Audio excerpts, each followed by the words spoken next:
Hi, எப்படி இருக்கீங்க? இன்றைக்கி எஸ்ஆர்எம்மா கிச்சனில் யூஸ்ஃபுல் டிப்ஸ் பார்க்கலாம். என்ன டிப்ஸ் அப்படின்னா சமையல் டிப்ஸ், கிச்சன் டிப்ஸ் எல்லாம் கலந்து பார்க்கலாம். இது கண்டிப்பாக உங்களுக்கு பயனுள்ளதாக இருக்கும். பயனுள்ளதாக இருந்ததுன்னா கமெண்ட்டில் சொல்லுங்கள். இன்றைக்கி நம்ம பார்க்கக்கூடிய ஃபஸ்ட்டு டிப் என்னென்னா, பட்டாணியை ஊற வச்சு வேக வைக்கும்போது கொஞ்சம் சர்க்கரை, ஒரு 1/2 டீஸ்பூன் சர்க்கரை போட்டு அதை குக்கரில் போட்டு வேக வச்சா வெந்ததுக்கப்புறம் அது ஃப்ளேவர் ரொம்ப நல்லாயிருக்கும்.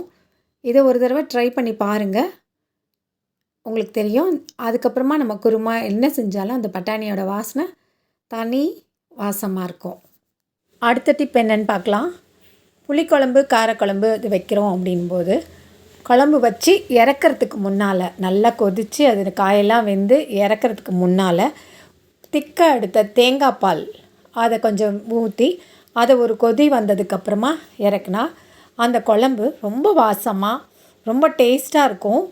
அந்த சுவை நாக்கில் நின்றுக்கிட்டே இருக்கும். இது கணீஸ்கார குழம்பையே தோக்கடிச்சிரும். இந்த மாதிரி ஒரு தடவை செஞ்சு பாருங்கள். அதாவது இந்த இறக்கிறதுக்கு முன்னால் திக்கான கொஞ்சம் தேங்காய் பால் எடுத்து ஃப்ரெஷ்ஷான தேங்காய் பாலை ஊற்றி நல்லா ஒரு கொதி வர வரைக்கும் வச்சுருந்து அதுக்கப்புறம் கொத்தமல்லி தழை தூவி இறக்குனா அவ்வளோ சூப்பராக இருக்கும். ட்ரை பண்ணி பாருங்கள். அடுத்த டிப் என்னென்னா, நம்ம பீர்க்கங்காய் வாங்கி நல்லா தோலெல்லாம் சீவிட்டு நல்லா காயை மட்டும் செஞ்சுருவோம். தோலை வேஸ்ட் பண்ணிடுவோம். ஆனால் அப்படி வேஸ்ட் பண்ணாமல் அந்த தோலில் துவையல் அரைச்சா அவ்வளோ டேஸ்ட்டாக இருக்கும். இதில் சத்து அதிகமான சத்து இருக்குது.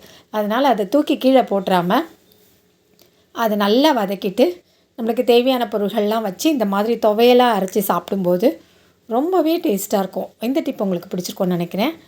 அடுத்த டிப் பார்க்கலாம். நம்ம சோறு வைக்கும்போது சோறை நல்லா அரிசியை நல்லா கழுவிட்டு ஊற வச்சுட்டு வைப்போம். அட்லீஸ்ட் ஒரு 20 நிமிஷமாவது ஊற வச்சுட்டு வச்சா சோறு நல்லா உதிரியாக வரும்ல. அப்படி அரிசியை கழுவிட்டு ஊற வைக்கும்போது நம்ம ஐஸ் க்யூப்ஸ் ஒரு 3 ஐஸ் க்யூப்ஸ் போட்டு வச்சு ஊற வச்சோம் அப்படின்னா அந்த சோறு சமைக்கும்போது சாதம் வடித்ததுக்கப்புறம் பார்த்தா உதிரியாக நல்ல வெண்மையாக இருக்கும். இதை கண்டிப்பாக நீங்கள் ட்ரை பண்ணி பாருங்கள். உண்மைதான் சொல்லுவீங்க. நானும் அந்த மாதிரி ஐஸ் க்யூப்ஸ் போட்டுட்டு வடித்தேன். பாருங்கள் எப்படி பலன்னு உதிரியாக வெள்ளையாக இருக்குது. அடுத்த டிப்ஸ் பார்க்கலாம். போண்டா வடை செய்கிறதுக்கு மாவு அரைக்கும்போது மாவு கொஞ்சம் தண்ணி ஆயிடுச்சுன்னா கவலைப்பட வேண்டாம்.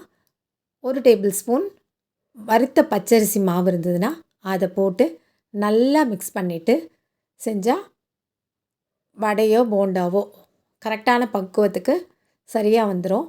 இந்த வறுத்த பச்சரிசி மாவு போடுறதுனால அந்த மாவில் உள்ள ஈரத்தெல்லாம் இந்த அரிசி மாவு உறிஞ்சிருது. அதனால் வடையோ போண்டாவோ செய்யும்போது நல்லா மொறுன்னு மேலே கிறிஸ்பியாக உள்ள சாஃப்டாக ரொம்ப டேஸ்ட்டாக இருக்கும். நம்ம போட்டிருக்க மாவு வறுத்த பச்சரிசி மாவு அப்படிங்கிறதுனால அதுக்குள்ளே ஃப்ளேவரும் இருக்கும். அதனால் டேஸ்ட் கொஞ்சம் கூடுதலாகவே இருக்கும்.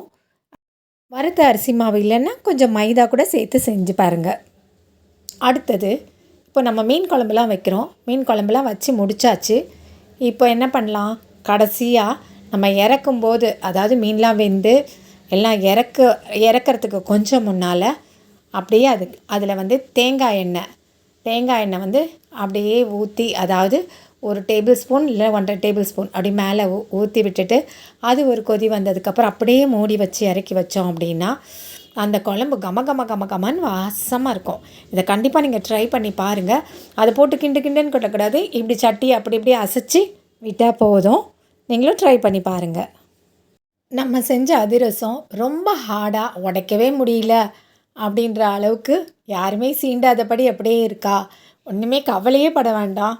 அதை என்ன பண்ணலாம், அதை ஒன்றா எடுத்து இட்லி தட்டில் வச்சு ஒரு ஆவியில் ஒரு 3 நிமிஷம் வச்சா போதும். ரொம்பலாம் வேண்டாம், ஒரு 3 நிமிஷம், ரொம்ப ஹையில் கூட வைக்க வேண்டாம், வச்சா போதும். அப்படியே சாஃப்டாக பொலன்னு உதிர்ற மாதிரி ரொம்ப நல்லா இருக்கும். ரொம்ப சாஃப்டாக இருக்கும். அதனால் வேண்டான்னு சொன்னவங்கெல்லாம் வேணும்னு எடுத்து காலி பண்ணிவிடுவாங்க. நீங்களே பாருங்கள். இது ஜஸ்ட்டு ஒரு 3 நிமிஷம்தான் வச்சேன், மீடியம் ஃப்ளேமில் வச்சேன். அதை எடுத்து பார்க்கலாம். இப்போ அது பாருங்கள், தொடும்போதே உடையுது, அந்த அளவுக்கு சாஃப்டாக இருக்குது. ஒன்றா எடுத்துடலாம். எடுத்துகிட்டு பார்க்கும்போது தெரியும் அவ்வளோ சாஃப்டாக இருந்தது. நீங்களும் இதே மாதிரி பாருங்கள் எவ்வளோ சாஃப்டாக இருக்குது. சாப்பிடும்போது ரொம்ப மெத்துன்னு இருக்கும். வேண்டான்னு சொன்னவங்க விரும்பி சாப்பிடுவாங்க. அதனால் இதே மாதிரி ப்ரெட்டு கூட காஞ்சி போச்சுன்னா இது மாதிரி வச்சு நம்ம வந்து சாஃப்டாக்கிக்கலாம். ஃப்ரெஷ்ஷாக இருக்கும். இதுவும் இந்த மாதிரி செய்யும்போது சுட சுடவும் கிடச்சிரும், சாஃப்டாகவும் இருக்கும், சீக்கிரம் காலி ஆகிடும். இந்த டிப்பை நீங்கள் கண்டிப்பாக யூஸ் பண்ணி பாருங்கள். பிடிச்சிருந்ததுன்னா லைக் பண்ணுங்கள், கமெண்ட் பண்ணுங்கள், ஷேர் பண்ணுங்கள். அடுத்து ஒரு டிப் பார்க்கலாம். இப்போ வந்து மழைக்காலம், கல்லுப்புலாம் அப்படியே வந்து நீர்த்து போகிறதுக்கு வாய்ப்பு இருக்குது. அப்போது நம்ம கொஞ்சம் ஒரு 4, 5 அதாவது கூட கொஞ்சம் உப்போட அளவுக்கு ஏற்ற மாதிரி கொஞ்சம் மிளகு, ஒரு 10 மிளகு போல் போட்டு வச்சோன்னா உப்பு வந்து அப்படியே இருக்கும், நீர்த்து போகாது. இந்த டிப் யூஸ்ஃபுல்லாக இருக்கும்னு நினைக்கிறேன். அடுத்த டிப் பார்க்கலாம். பொதுவாக நம்ம கீரைலாம் சமைக்கும்போது மூடி வச்சு சமைக்கக்கூடாது.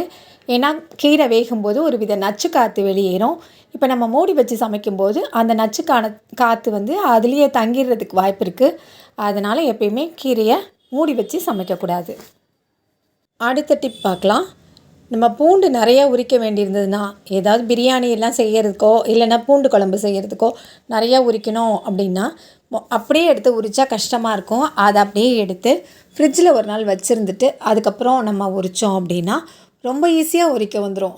இது கண்டிப்பாக யூஸ்ஃபுல்லான டிப் தானே, ரொம்ப ஈஸியாக இருக்கும். இந்த டிப் பிடிச்சிருந்தா மறக்காமல் ஒரு லைக் கொடுத்துருங்க. அடுத்த டிப் என்னென்னு பார்க்கலாமா? நம்ம இட்லி தோசைக்கு மாவு அரைக்கும் போது அது கூடவே 2, 3 ஐஸ் க்யூப்ஸ் போட்டு அரைச்சோம் அப்படின்னா மாவு சீக்கிரம் புளிச்சிடாது. அதை தவிர சாஃப்டாக இருக்கும். ரொம்ப இட்லிலாம் வச்சா ரொம்ப சாஃப்டாக இருக்கும். தோசையும் மெத்துன்னு சாஃப்டாக இருக்கும். இது நீங்கள் ட்ரை பண்ணி பாருங்கள். இது ஒரு யூஸ்ஃபுல்லான டிப். அப்படி இல்லைன்னா கொஞ்ச நேரம் ஃப்ரிட்ஜில் வச்சுட்டு அதுக்கப்புறமா அரைக்கலாம். அடுத்த டிப் பார்க்கலாமா?